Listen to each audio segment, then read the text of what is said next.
Our business just did 50,000 euros last month and had been growing since then. We had 40 and 50, which is pretty crazy. And so I wanted to share the lessons that we've learned until then, because it's been a long journey, just some paradoxical life beliefs. So the first principle is actually just about consistency. It's consistency and having a long-term vision.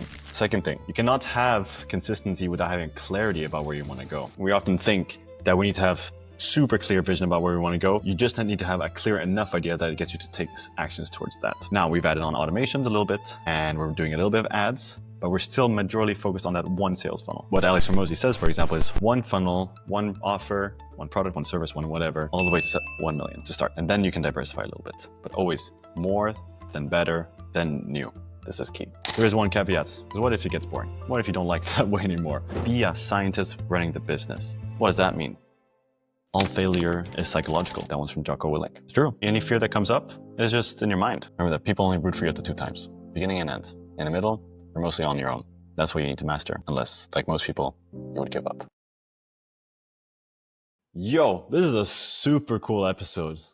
Because I'm going to share with you the biggest and most powerful principles and beliefs that I've been collecting throughout the years that have helped us to just break a new revenue record in our business. We've been helping people learn to speak Chinese for the last 3 to 4 years, and we just passed 50k euros per month, almost, which is almost 60k in US dollars, which is crazy.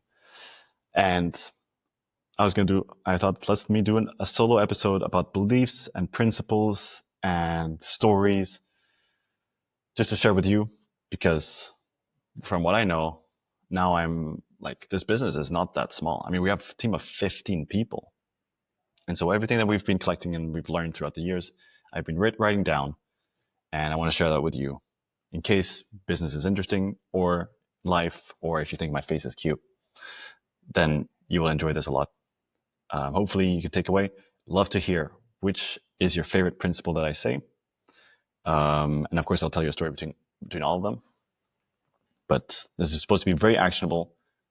And I'd highly recommend that you write down the ones that resonate the most with you, because you never know what you need to hear right now that will help you become the person that is able to fulfill the mission and the vision that you have for yourself. So sit back, relax, strap in, stay hydrated. Let's go. Welcome. If you're watching this, you're probably into business, or you probably want to make more money, or you just enjoy my face. In any case, our business just did 50,000 euros last month and had been growing since then. We had 40 and 50, which is pretty crazy. And so I wanted to share the lessons that we've learned until then, because it's been a long journey, and just some paradoxical life beliefs that I also think could be helpful for you. Because a lot of people, they share the story of like millions per year, per month, whatever. But that's a bit too far. Sometimes you need a middle ground. 50,000 is a lot. I'm not taking that home. That's the whole team. We're a team of 15 people, okay? So I want to walk you through the steps that we've done to get here so that it can help you out, hopefully. And if anything, stay for cute kittens, because there will be a few in this video. Maybe I'll go get one right now. You see? Gee, I don't know where they went. For example, this little baby smells like a baby. And we got 3 more of these. 2 more big ones, 1 more super small one. This is only 6 weeks old now. Then let's get into the episode. Let me just wait for the people to pass. Thank you for cutting things, Mark. I appreciate that. Kittens are a bit louder than I expected. So if you don't know me, my name is Oskar Woehr. I run Xiaogua Chinese. I help people learn to speak Chinese, reach conversational fluency in 6 to 12 months through immersive learning and speaking practice, just like a baby does. And our business has been growing. We've been running it I joined the team 3 years ago. It's been in progress for about 4 to 5 years. And it's been an evolution of many things. So you might think, holy shit, 4 to 5 years, 3 to 4 years, not that long. You're right, it's not that long. It feels fucking long though when you're in it. But all that to say that anything is possible, and you just gotta go for it. Because many people, they'll give up after 20 days, right? I've seen it. I once started a podcast with a friend. We did 1 episode and then it died. Things can die really fast. So the first principle is actually just about consistency. It's key. Consistency and having a long-term vision. The second thing, maybe I'll just do it super fast, but you cannot have consistency without having clarity about where you want to go. Now, we often think that we need to have super clear vision about where we want to go. You just need to have a clear enough idea that it gets you to take actions towards that, right? because actually clarity does not come from, having a dream while you're sleeping. It also develops as you progress towards it, because it's like a tunnel. You cannot see what's in the end. You can see that there's some kind of light, but you don't really see the end. You only get clearer of what the end looks like once you start going towards it. So you need to keep progressing consistently while having a clear-ish vision, because it will keep getting clearer as you progress. That's the key. Our business right now does not look like anything like it did, years ago, because it has developed, it has changed. The most important thing is just to keep on going. Another reason that I wanted to film this episode is because I think I run the biggest business of all my friends, and it's not huge. Most of my friends. So this is for all my friends who are entrepreneurs and want to run a big business. And hopefully this can help you, because let's all rock together, right? And business is fun. I have some friends who make more, and they're actually like friends that I've gotten to learn through paid networking or programs. But many don't make it this far just because they give up. So hopefully you can take this inspiration to keep on going. Third thing, to not confuse the vision with strategy, because my goal has been different than Faye's goal. Faye is my partner, business and life, and she has the vision for the business. The vision that we're making Chinese easy and accessible for everyone. This is a very big vision, and it can drive us very far compared to strategy, which was more my job. But strategy can change. How we get there can change because technology changes, because the economy changes, stuff like this, and you just need to adapt, actually. So you need to be very clear on what you want and the current strategy that is working. And I'll just reference one of Alex Hormozi's quote, which would be number 4, which is always to do more, then better, than new. So you need to really figure out fast what's working. In the beginning, when you're starting, you don't know what's working. That's okay. So you need to try a lot of shit. YouTube will educate you what works and what doesn't work. And you need to do just more and more and more and more until you figure out which is working best for you. Then you get better at that, and you get better and better and better until you hit 7 figures per year. At least 1 to 3 million per year. That's the phase I'm still in. Sometimes we get distracted and we try new stuff, because we have tried collaborating with other influencers, marketing like that. I'll just tell you about the marketing side. Ran paid ads to VSL to booking calls. We did that for a little while, but we didn't try it that much. But they were shiny objects, and we also realized through trying those other strategies that what we had been doing, which had gotten us to like 10 or 20K per month, was actually pretty decent, and we should just double down on that, which is just organic marketing towards DM conversations, which has been very powerful. Now we've added on automations a little bit, and we're doing a little bit of ads, but we're still majorly focused on that one sales funnel. What Alex Hormozi says, for example, is one funnel, one offer, one product, one service, one whatever, all the way to 1 million to start. And then you can diversify a little bit, but always more, then better, then new. This is key. So if you're not getting the traction you want yet, just figure out in this order, like sales first, then marketing, product and offer. No, then product. Because if you can sell first, then you can get feedback immediately from the clients, the customers. And that's how then you can sell better and keep on improving the offer. So for example, if you're just starting, try to sell just one. And I know you've probably heard it. If you can sell one, you can sell 10. If you can sell 10, you can sell 100. If you can sell 100, you can sell thousands. But sometimes the time between selling one and selling 10 is so long that we forget how we sold the one, and we try to do other things to sell 10. But then we get like, 2 or 3 new sales, but they all came in different ways. So then we're like, oh shit, which one do I choose now? The 1, 2, or 3? The first step is just to double down on what you want. However, there is one caveat, because what if it gets boring? What if you don't like that way anymore? Because that happened to us too. We started to not like Instagram as much. I personally, Instagram is great. The content that we were creating was not energizing for the creator thing. It didn't feel very called to create short form content. We're still doing it a little bit in a way that's different. So you also need to align with what kind of content you want to create if you're producing content, that is. Because there's many ways to market. Doing what's still enjoyable for you is very important instead of scaling for the sake of scaling. This is what I learned from one of my current business coaches, Tom Youngs, because he runs the business in a way that's aligned with how he wants his lifestyle to be.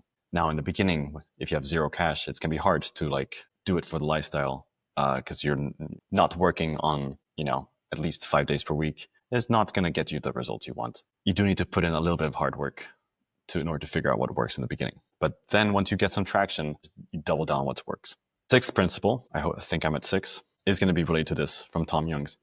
Probably the biggest thing I got from him. He teaches people how to scale to their next 20K in the online education industry. And I paid for his coaching just to get this one insight, which he actually just posted on his story.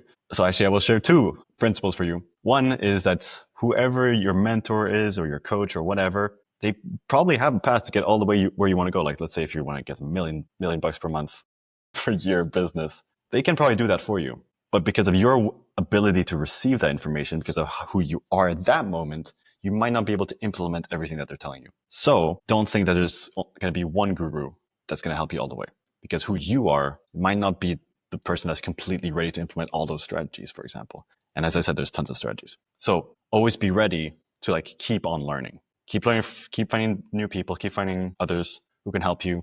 And of course, work with people who you enjoy working with and who are aligned with your values. It's the same as hiring.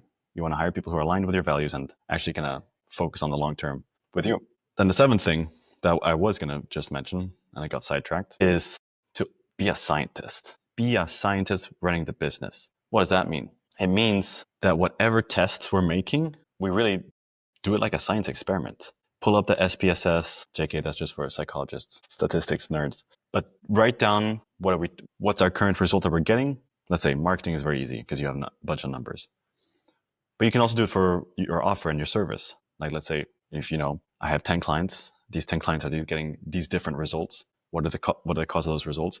But let's go to marketing, because it's easy. We can say, hey, we're getting 100 leads, or let's say from our past 10 posts, we got an average of this many views, and this many views generate this many followers generate this many conversations, and from this many conversations, we got this many book calls. And from this many book calls, we got this many clients. And that's being a scientist, because then you can see the numbers and the conversion rates at each step of the funnel, which is really cool. And then what it means to be a scientist is to say, oh, what tweaks can I make so that at one step of this process, it gets improved. Maybe it won't be improved from our experiment, but what can we do to try and improve it? For example, we run different types of ads. We're spending just $20 a day. It's very low. And I'm doing 10-day experiments with different ads every time. Not even different ads every time. I usually tweak one thing every 10 days. For example, right now I removed advertising on Facebook. Before our past 5 experiments, we were always including Facebook and Instagram. Right now I removed Facebook to see, does this change our reach on pure Instagram? Is it worth it more? That's it. And then I'm going to measure the results, which is of course the important thing. Like, is our hypothesis validated? Do we get more? Are we getting more leads? Are our leads better quality? Are we booking more calls? Are we getting more clients? Those are the whatever 4 questions you want to ask. If that's for marketing, if that's for sales. That is the 7th principle. Awesome. Those are the most important that I've had on top of my head. Now I want to give you a few that I was thinking about as well, because there's lots of paradoxes in life, and these are some ones that I've been collecting just over the years. Actually, I have a notebook that I'm going to read you a few of the biggest beliefs, quotes, paradoxes that resonate most with me. Here we go. Let's see. Actually, one that's really powerful for me, because I used to feel very shy as a kid. Like, I remember tripping downstairs in high school. Like, I just I don't know, smacked my foot against the chair and then tripped a little bit. It wasn't anything super dramatic, but I just remember thinking oh shit, somebody saw that, maybe that cute girl, life is ruined, just, chaos in my head, because I wanted to be liked, but I was a very shy kid. And the paradox of this principle is that the more you try to be liked, the less likable you actually become. Isn't that crazy? Like, the more you try to be liked, the less likable you become. If you're growing a business, if you want to do something extraordinary, you need to be okay with not being liked, first of all, which is quite hard. I would say I've still struggled with that a lot. But you cannot try and be liked, because the more you try to be liked, the less likable you become. So you actually just need to say fuck it and do your own thing, which will actually make you cooler. And so it doesn't come down to just people pleasing, which can be tough for some people. Just focus on what you want. Focus on your goals. That's what's going to keep you going forward. Another one is, the more you give without expecting, the more you receive without asking. That's a very powerful one that I'm trying to implement even more. Just to give more. Because 2 days ago, I was having lunch with a friend and we were getting up to pay, and he was like, I got it. And I was like, oh, shit, he was faster than me. And I was like, no, bro, don't pay. Come on, let me take this. He was like, no, I got this. And I was like, damn. It reminded me that I do want to be the one that picks up the bill and pays more. But he was faster. Maybe he's trained that muscle more. I thought that was very cool. And because I haven't always been good at that, maybe because I was more afraid of we got to save money and not spend it, limiting beliefs like that. So it's just a reminder for myself, this one, actually. Like, the more you give without expecting, the more you receive without asking, because you will receive so much. Here's a crazy one that I've seen happen to a lot. Well, people achieve more on a personal brand side, but the more money you have, the more free things you get. That's pretty crazy, huh? Like, you just get access to stuff, because it also, this gives you like an era of like certainty and um, calmness.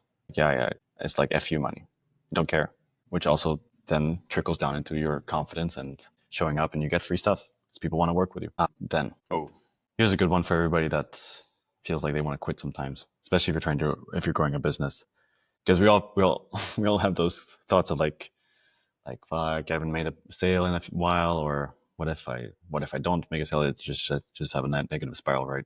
I just always remind myself, I'm safe, I am taken care of. If everything else fails, I can just go live in my parents' house. That's it. Like, worst case scenario is never that bad. Just remind yourself that.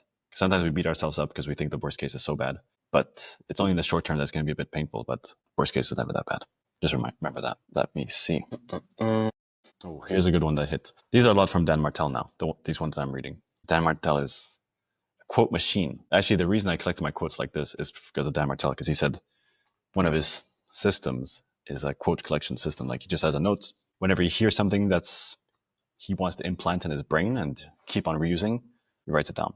And so I have a list on my Google Keep, my most empowering beliefs or notes. And that's why I'm choosing the ones I want to read to you. One that he said is, we need to give up a good life in order to live a great life. I didn't understand it the first time, because like, why would you give up a good life? But it's actually the giving up of the comfort zone. That's how I understand it, which is so hard because our comfort zone is comfortable. And it means potentially letting go of friends, potentially moving out of the place that you're very comfortable with right now. Those are sometimes uncomfortable moves for some people. Like, I know my cousins in Spain, they haven't lived outside of it. They haven't lived in any other city because that's comfortable. But if they want to live a great life, then probably they would need to move out of Valencia, for example. Valencia is awesome, but maybe to do the things that we want to do, we need to connect with other people in a different way. Luckily, everything's on the internet. Nowadays, you can build anything, but remember that your proximity is power and your tribe defines your vibe. Those are two other quotes. And the people around you influence you because you know that you're the average of the 5 people around you. So keep those things in mind. I think we got a kitten break. Yeah, I think he wants to come in. Just a little kitten break, because this one's the loudest one. But look at this little boy, cat Puccino, because it's black and white. Okay, let me pause to get the cats out. That was our cat break, and actually I totally lost my train of thought. That's all the fun. So let's go to the next principle. Okay, we were talking about, in order to live a great life, you need to give up a good life. Now, I'm saying that's so hard because you don't know what you need to give up or what is the comfort that's constraining you necessarily. So get people with other perspectives to help you out, but not other people that are in the same comfort zone. Get people who are where you want to be, let's say in business, fitness, health, family, health and fitness, the same thing, whatever. Because those are the ones that know what comfort zone need to go. The comfort zone of drinking iced tea or eating chips a few times per week or drinking Coke, that's a comfort zone. Then you might need to go if you want to have the 6-pack abs. The comfort zone of spending time on emails and organizing your calendar is a comfort zone that probably needs to go away if you want to actually scale a business, because those admin tasks are not worth your time as a CEO. That's still a tough one for me. I have an assistant, and I would love to delegate it fully, but it's not been the easiest. Here's one from Tony Robbins, but it's also in a short-term moment, because we were at an event, Tony Robbins event, where he would make us go. It's an event where you dedicate about 14 to 18 or 20 hours per day at the event, dancing, learning stuff. And he would instill this belief that the more energy we expend, the more we have. And it actually becomes true, especially because you're surrounded in this environment and this music is awesome. And you just realize on this 5th or 6th day, you're like, holy shit, all I need to do is, keep staying awake after midnight, even though I've been here since 8 a.m. dancing super intensely, is just to use more energy, because then I'll have more energy. Maybe that's like a very short-term intensive process, but there's a belief that can help you. When you're feeling like tired, just remember, the more energy I expend, the more I have. A leader is someone who lives on their own terms, not in fear, but in faith, curiosity, and awe. I don't know who that one's from, but I do know that being a leader, that's the key. Live on your own terms, because people want people who are inspiring to them. Oh, this one was a good one from Dan Martell. Winners lose more than losers. And then like a side note was that, especially for kids, it's important to let them lose or they'll become losers. Isn't that crazy? But I totally agree that winners lose more than losers because you need to fail in order to know what works. It's what we talked about in the beginning, which is where sometimes you just need to do a lot of experiments in order to understand what works. Oh, this one's a good one also. You need to say yes until you can afford to say no. That one's quite powerful. It's basically, but saying yes to everything is also a recipe for distraction and disasters. Learn to say no at the same time, but maybe you'll need to say yes first until you can afford to say no. But this one I saw on Instagram, I think, that is more like even a personal reminder for myself is tell your partner you love them every night before falling asleep. Someday you'll find the other side of the bed empty and you'll wish you could tell them. That's just a fucking powerful reminder. Another thing, and I've lost count of the number actually, probably will aim for 20. That whenever you're facing a problem, I got 2 things for you actually for this one. Especially if you're going through a tough time. You're like, I don't know if this is going to work. I don't know where the money is, whatever. I don't know how to deal with this problem. Remember, there are 2 types of people in this world. Actually, first the other thing. That you have been assigned this mountain to show that it can be moved. Whatever mountain you feel like you're facing, you've been assigned it to show that it can be moved, to show that it can be conquered. This is nobody else's mountain. This is your mountain, man. This is your mountain, girl. So whether you choose to conquer it or not, it's still going to be there, and it's only for you. So you can choose to put on your hiking boots and try and tackle this mountain as much as possible, train for it, go for it. It's assigned to you. Then the second thing is the reminder that there are 2 types of people in this world. Those that see possibilities and those that see roadblocks. And this is especially helpful for like objection handling and sales, but it's also for just like a mental reminder that let's say that money is the problem. Money can be the reason you don't do it. Like, let's say you don't get the mentorship or the training because you don't have money. Or you can say, I don't have the money, but that's the reason I need to do it, so I can get the money. Or maybe I don't have the time to work out, so I won't work out. Sure. Or maybe you don't have the time to work out. That's why you need to join the fitness program so that you actually get your ass together and work out. Because the reason that you're overweight isn't because you don't have time, because everybody has the same 24 hours in a day. It's because you're not making the time. So you can make it the excuse or the reason. And remember that might as well try, because other than death, all failure is psychological. That one's from Jocko Willink. It's true. Any fear that comes up is just in your mind. There's no real consequence, actually, aside from death. But death is not the worst outcome in most cases. In most cases, it's just like a bad review. It was just like a tough conversation. This is one I came up with. This one helped Faye a lot. That we, in general, we are. See how funny it is to talk? We are. That was also very funny. Just for myself, I love it. Laughing at myself. We are perfect or pure beings. Everything else that can create suffering is just stories. We are perfect or pure beings. Everything else is just stories. Just remember that. Whatever is causing conundrum in your head is just a story. Everything else, you are perfect. And you become your conversations, actually. Whatever you hear, whatever you're saying is what you're repeating and what you become. This is why, especially this episode is quite powerful, because I'm repeating everything that I want to have in my head. So I become the person that can be the one that fulfills the vision that I have for my life. But, well, let's go into business a little bit. I know we've been everywhere, and I'm just going to read a few more. Yeah, especially for business. Even in athletics, let's say. And any goal. People only root for you at 2 times. First, when they're at the beginning of the race. Second, when they finish it. Neither of those cheers are when you need it, because you have to master the middle. The boring, exhausting, soul-crushing middle. That's where the winning happens, on your own, often. That one's from Alex Hormozy. Remember that people only root for you at the 2 times. Beginning and end. In the middle, you're mostly on your own. That's what you need to master. Unless, like most people, you would give up. Because if you can't, you must. That's a very powerful belief. If I can't, I must. If I can't, I must. If I can't do it, then I must do it. Because it just means that it's beyond my comfort zone, and that's what I must do to actually grow. And dare to suck. There's always another level. So you are going to suck at some levels. You're going to suck at every level, actually, until you get to the next one. So dare to suck as you grow. Then, last 2 things. Let me see the latest one that I've written down. Working hard for something we don't like is called stress. Working hard for something we care about is called passion. Working hard is not a bad thing. As long as you enjoy it, that's the most important. But joy is not necessarily happiness. It also comes from growth. Humans value growth, right? So do what you must and put yourself in the best position to keep doing it, even if it's a bit uncomfortable sometimes. The ebb and flow is what will determine how far you go. Boom! That's some bars. If you like this episode, make sure to follow on Instagram, Patterns of Success, Freedom, and Happiness. And if you have any questions, shoot me a DM at Oskar Woehr. If you have any suggestions for guests on this podcast, I'd love to hear them. Let's make life awesome. That's not my slogan, but I do say stay awesome. Much love. Love to hear what's your favorite quote actually, for real. Which one is your favorite one, or do you have any other ones that you would add? Freaking go.